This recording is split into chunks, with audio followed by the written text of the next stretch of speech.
particular billets are filled by particular NCOs or staff NCOs or officers. I look around here, like I said, all the other augmentation teams, with the exception of one, I believe, are filled with officers, and the other one's a staff NCO. I mean, why is it you have, seems like such critical, important jobs being dealt out to, like you said, not to slight you at all, but a sergeant for yourself, and then all these other duties are being given to lance corporals. I assume there's more NCOs in the company than yes, there is. Okay. But there's also a lot of NCOs are being utilized in just as important billets in different ways. For instance, Sergeant Mejia is the security officer for all the joint security stations. Sergeant Ruckel has a somewhat similar job, but on the patrolling offensive side of the house. We just really had to spread out the talent, and that's one of the things that Captain Mines has done so well in Lehman Company, and that I think makes him the quality leader that he is he puts people in positions based on their talent and their ability rather than rank. He sees the person for the person, not for the rank that they wear on their shoulder.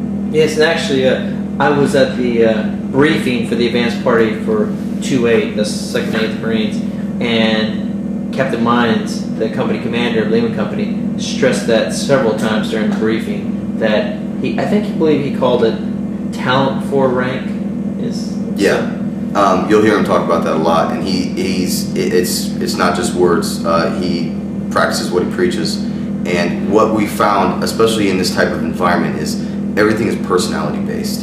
In an augmentation team, you can't just send Marines to an augmentation team and expect them to perform. You might have the most locked on Marine by Marine Corps standards, but if he does not have an open mind, culturally sensitive, things like that, he's not going to be able to function well inside of an augmentation team.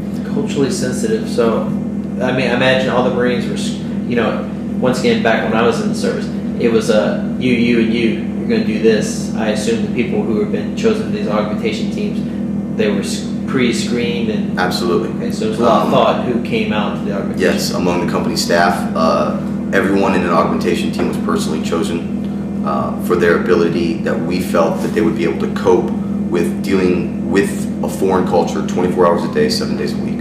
And for some people, it's not for them. No good or bad on them. It's just not in their personality. It's not in their I guess boundaries of abilities. And that's in the comfort zones too, I guess. Exactly, comfort zones. Some people just have different experiences, and that's what we've really done well in Lehman Company, is individually looked at every Marine in an augmentation team and moved him to that spot. Okay, I guess that's something we need to discuss real quick for future reference, because people are going to view this video maybe 30, 40, 50 years from now. I guess we should back up. Can you explain this really, what the mission of the augmentation team is? You said earlier that they live with the Iraqis 24/7. Who are they living with, and why is this happening? My augmentation team, for example, we live in an IP station. 150 IPs work out of this station. What's the IP, sir? 150. No, the IP. Iraqi police. Okay, yeah.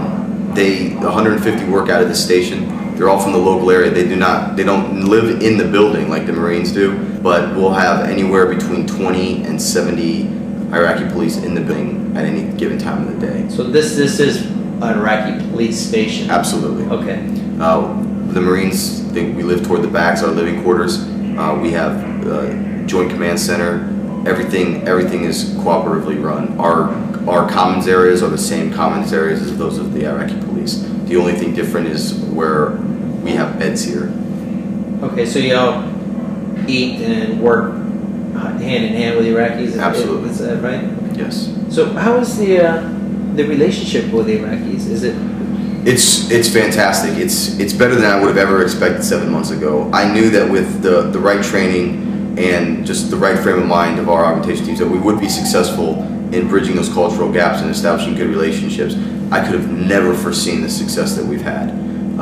I think in the upcoming weeks when 3-7 leaves zone, I think that there's going to be bonds that have been made that could potentially turn into lifelong bonds via email contact, writing letters, anything. I know that the Marines will certainly never forget this experience and the people, and I don't think the IPs will either. Well, that's just something I want for the record. I've actually been here for 3 weeks now, and I was, or am, a bit shocked at the relationships between the Marines and the Iraqis.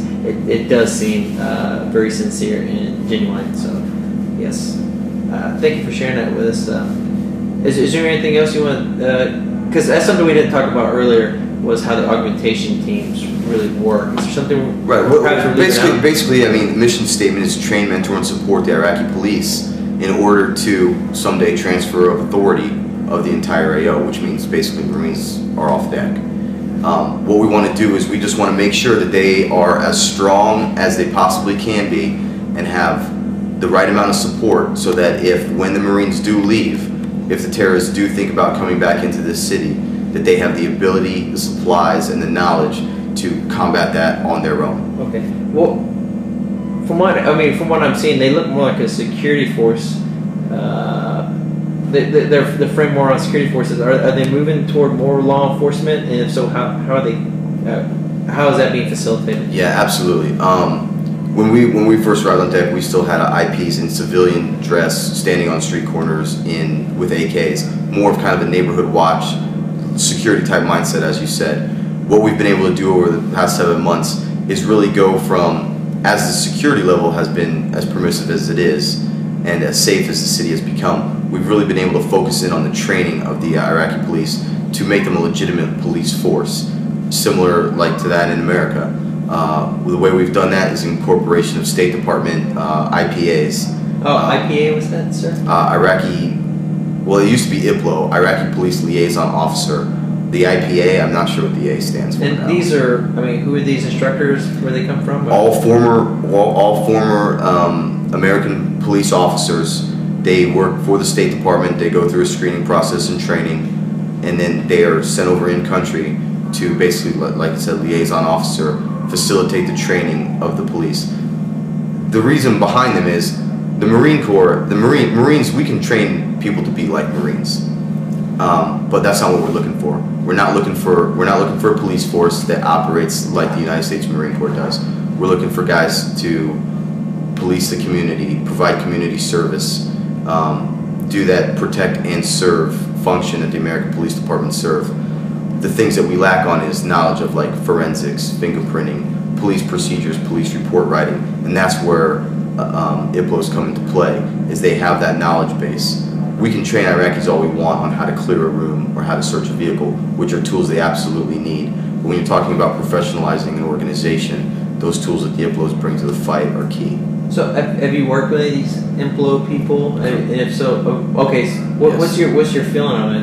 Are they really fulfilling the mission, or are they just... Absolutely. I mean, just like any organization, they have their good guys and their bad guys. Luckily, I was lucky enough to get an extremely motivated individual. He comes in Monday through Thursday. He teaches classes. He's got a high motivation level. The IPs absolutely love him, and he just burns through classes. He's made the training process of the Iraqis that much easier on the Marines. Well, I'm glad to hear that. Glad to hear things are getting better. Once again, I guess I gotta go back a little bit. I want to know, what's the relationship with the Iraqi people, the actual citizen on the street? I assume that's key to the augmentation teams. Is that by improving? It's like same with the relationship with the police.